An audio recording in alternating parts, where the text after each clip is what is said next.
Hey guys, welcome back to another Flesh and Blood video. This video is proudly brought to you by the House of Cards, the official sponsor of my stream. Be sure to check out the link in the description below for all of your Flesh and Blood needs. Guys, so I picked this matchup because I think that Runeblade versus Illusionist is a tale as old as time. I've heard of so many different opinions over the course of my, career in Flesh and Blood, and like people always say so many things like, oh, Runeblade runs over Illusionist, and it's like, no, Illusionist can block and hold out and get there at the end of the game. Like, I've heard so many different things, it's kind of funny to think about. So I picked this matchup out because Briar and Dromai is a very interesting matchup, and there's a lot of intricate lines and decision points to be made by each side of the table. So I picked this one out because I think it's really interesting, and I feel like it really highlights both the heroes in a good light. Thanks for stopping by, guys. I hope you enjoy the video. I feel like Lost in Thought's also going to be insane in this matchup because they have absolutely no way to... I guess that turns all their cards into poppers, but am I pitching to make an Ash here? It feels like the answer is yes. So Dustup allows us to play both of our stuff here, I guess. I don't know. We'll put this on the bottom. I guess we'll look for something a little bit better here. I mean, them playing CMH in passing is pretty good. That's also insane. So we pitch Sync Below to play Lost in Thought. And then we attack with Nourishing Emptiness off of the Furnace on Kyloria. Give ourselves a 5-card hand. I guess we take E-Strike here. What it feels like the best thing to do here is take E-Strike because we're not like going to give them a chance to pop anything.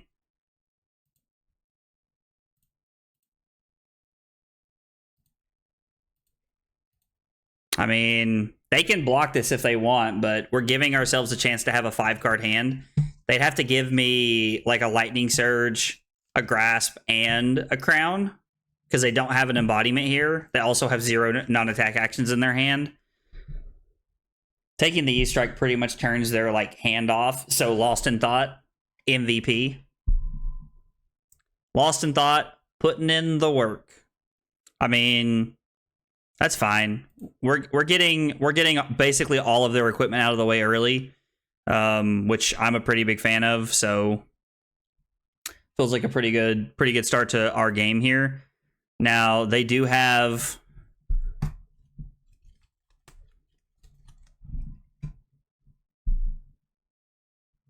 So this is for 5.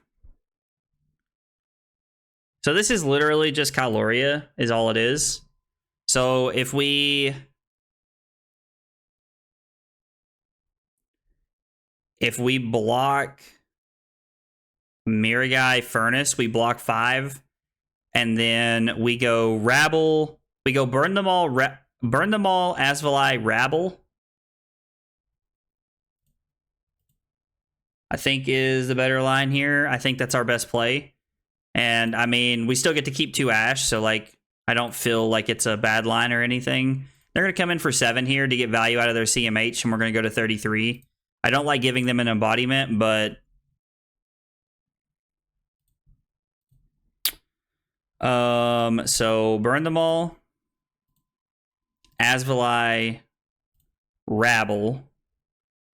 Revealing a Snatch. Pretty good. Pretty good. Can't complain about that.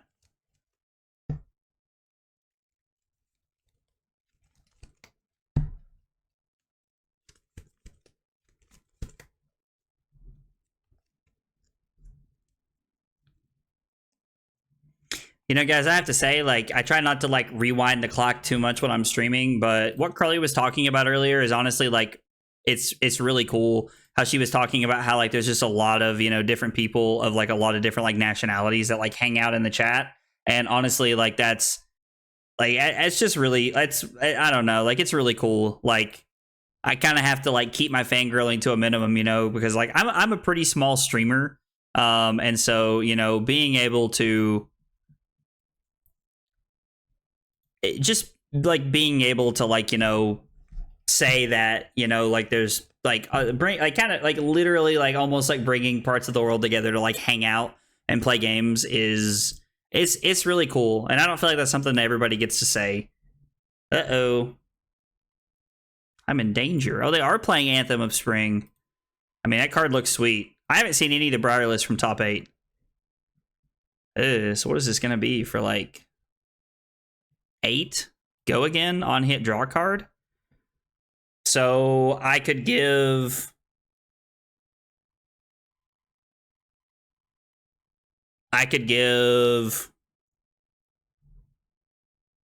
Cromai, burn them all, Crown of Providence. Play Sigil, attack with Azvolai, and then Snatch.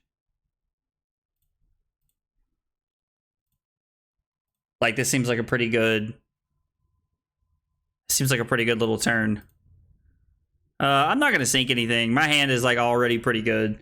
And I've learned my lesson the hard way from playing Icelander last night and sinking cards when I did not need to was, like, the death of me a couple of times. So, something I'm definitely, like, trying to learn my lesson from. And then they're going to Thorn me here. Now, the cool thing is that Thorn can't kill Azvolai, so feels pretty good.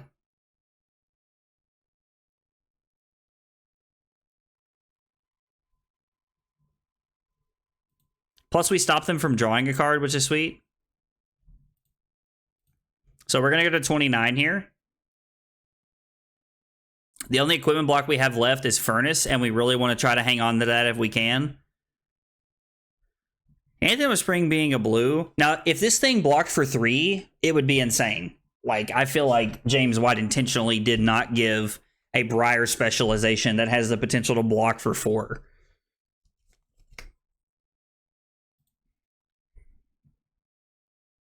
So let's come in with the Azvolai here.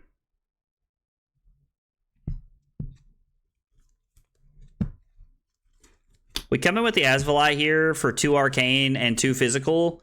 And if they pop it, we just play Sigil.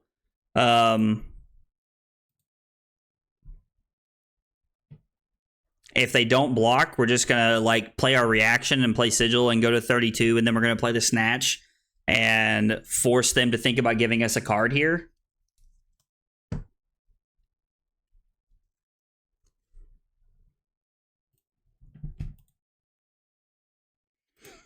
Yep. So this gets go again.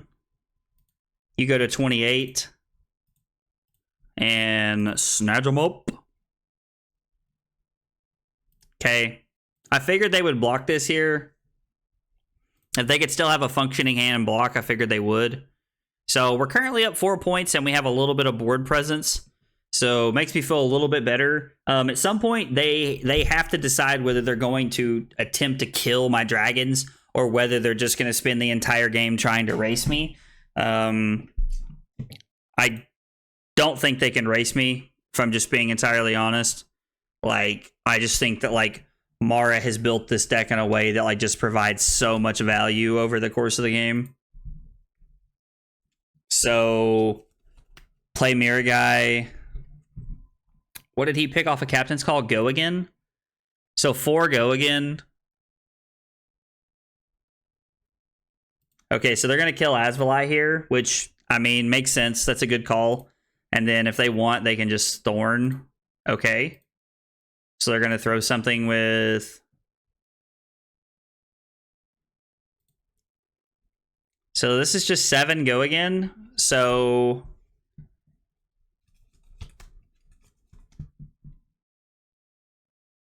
I mean, we go to 25. Like, they get an embodiment, and then we're going to take 4 and go to 21. I think we're in an okay spot here.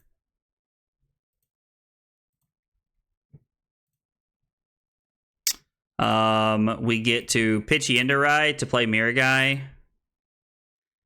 And then we get to...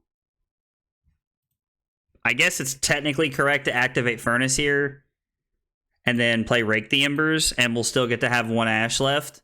We'll come in for 2 and 1 Arcane. And then we'll attack for 3 more. They're playing Flex, and they're playing... So they're playing Flex as a popper. They're playing Command and Conquer. They might be on some other poppers. I'm honestly not sure. They go to 25, and then we'll come in for 3 Ashwings. I chose to play Rake the Embers over Yendurai because Yendurai can get destroyed by 1 popper. Rake the Embers is a very good way to give yourself a chance to snowball and let the game get out of control against these aggro decks. That's always been my thought process behind it. Like, we're racing Briar right now. Like, not something you get to say every day. So let's go Sigil, Rake, Lost in Thought, and then we'll go Yendurai, then Sigil. Ew. Drawing the Phoenix Flame is not cool. I mean, I guess we can block with the Flamecall Awakening.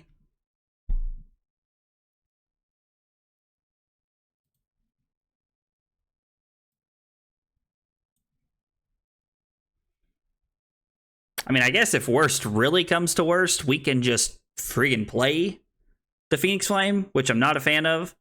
I guess I'm supposed to, because I can block 2 or serve 3. So I guess I'm supposed to take 5 here. I don't know. It kind of depends on like what their hand looks like and like what they're up to. So I don't know. There are a lot of different decision points inside of this deck that I honestly like. I think give interesting chances. Okay, so they're attacking Miragai. All right. That's a good play by my opponent. I like 100% agree with their thinking there. So I can go Flamecall Awakening, Blaze Head. Like maybe I'm just supposed to lead on Snatch.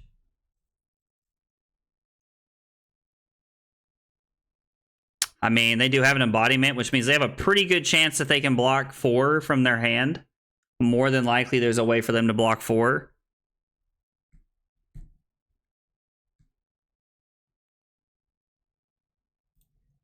Let's just lead on Snatch. Like, I think we give ourselves an opportunity for them to have to block with 2 cards or give us cards here. Now, with them having embodiment, it's not a super high chance, but it does give us an opportunity here. So they pass. We go Snapdragons. Their hand must be pretty good.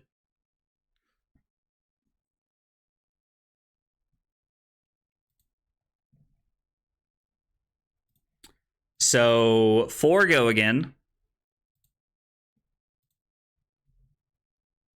Now I get to go 5 go again, putting Phoenix Flame on the bottom and then attack with my Ash Wings. I mean, this has turned out to be 5, 9, 13. This is at minimum going to be a 14-point turn if they give us a popper here. God, I love this deck. I mean, their turn might be insane. I don't know. Oh my gosh, they're just taking our Ash Wings too. So we could have taken the chance that they didn't play a popper and then went in on an E-Strike there. But I don't think that's an opportunity I'm ever really willing to take. If I'm being 100% honest with you guys, I'm just like, that's a chance. Oh, that's not what I wanted to do. E-Strike, Blaze, Snatch, Burn, Arsenal.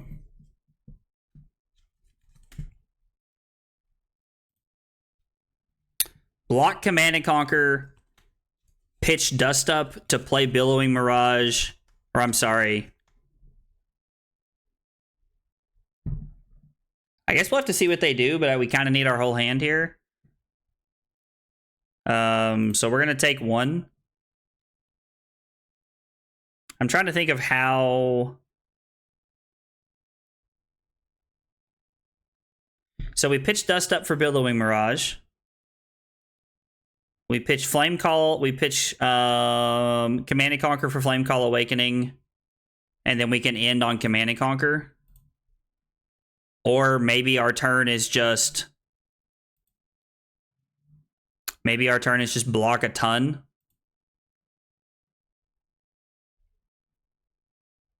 Like, this is a lot of damage they're doing right here. We're giving them an embodiment.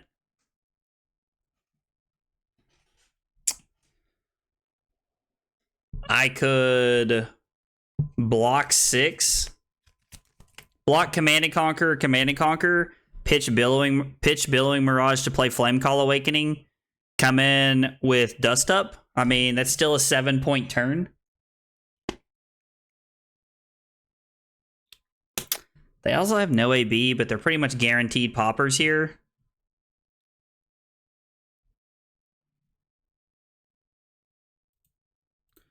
We'll block 6 and take 4 and see what they do. They already have an embodiment, so it's not like they're going to be able to, like, blow us out with anything. What is this for 6? This is for 7. I really don't want to go to 3. If I block 6, I can go to 1. Or if I block 6, I take 1, go to 9. And then I can block 3, take 4. Go to 6, and then I can play Flamecall Awakening followed by my Ash Wings and force them to give me a card. I mean, it's not terrible. I was like, they have no way to like actually hit us with Thorn that last turn. I need them to be able to deal like less than 6 Arcane here. Okay. So they're blocking. Tells me their hand's not that good. I'm going to attack with an Ashwing. They're going to take 1 Arcane, go to 4. And then after that, I'm going to be... They'll take 1 Arcane, go to 4, and then they'll probably pop the Ashwing. But if not, like, we're just... I mean, I guess they didn't keep Channel Mount Heroic. I just now realized that. Yeah, just like... having a mental brain moment there, like a fog moment. So they didn't keep, they did not keep their Channel Mount Heroic, which actually puts us in a pretty decent spot that they don't have a popper. Come on, one time. I mean, I say one time. They haven't popped anything all game, but still. Okay, so they don't have a popper. We are able to keep the burn them all around one more turn. So that's pretty good for us. Our opponent's going to try and kill us here. I need to be able to keep virtually anything. Tunic means they can't Thorn us. You like to see that. We'll get rid of a Miragai. So I guess if nothing else, we can keep Rabble and Blaze Head here and Blaze Headlong here.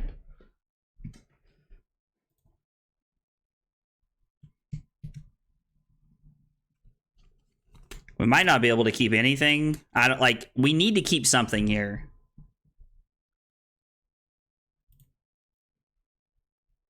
So if I go Cromai, Lost in Thought, Blaze Headlong, I have Ravenous Rabble.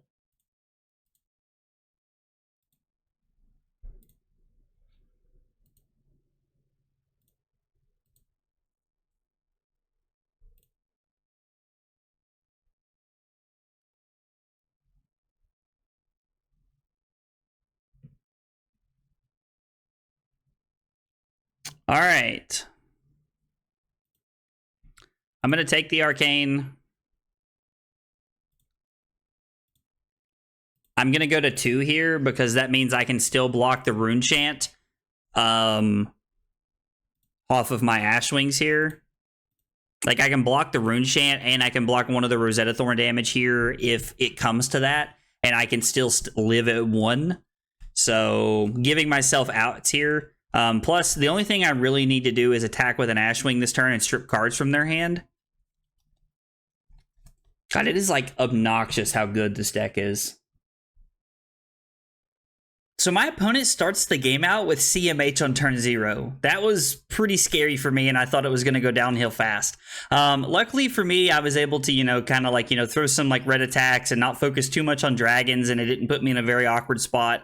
The game had a lot of back and forth, and there were a lot of interesting points in the game. But towards the end of the game, you kind of noticed that my opponent took like 16 points from me to give me somewhere between like a 12 and 15 point life lead to be able to throw back their 4-card hand. And their 4-card hand didn't allow them to keep CMH. Had they been able to keep CMH, they probably could have popped my Ashwing on the following turn and it would have been a different story. But I was able to just whittle them down and get there in the end because they were forced to block, and my Burn Them All was just going to kill them in a couple turns. So the matchup was super interesting and ended up coming out on top. I'm going to be honest, I don't really know who's favored in that matchup. I think there's a lot of intricate points, and there's probably, depending on how you feel about the matchup, there's probably a lot of skill gapping going on in your testing, so that's something to look out for. If you guys missed anything or think of anything different, hit me up in the comments below. I'm always happy to hear other opinions. If you guys like the content, be sure to like and subscribe for more. I'll see you guys next time. Take it easy, guys.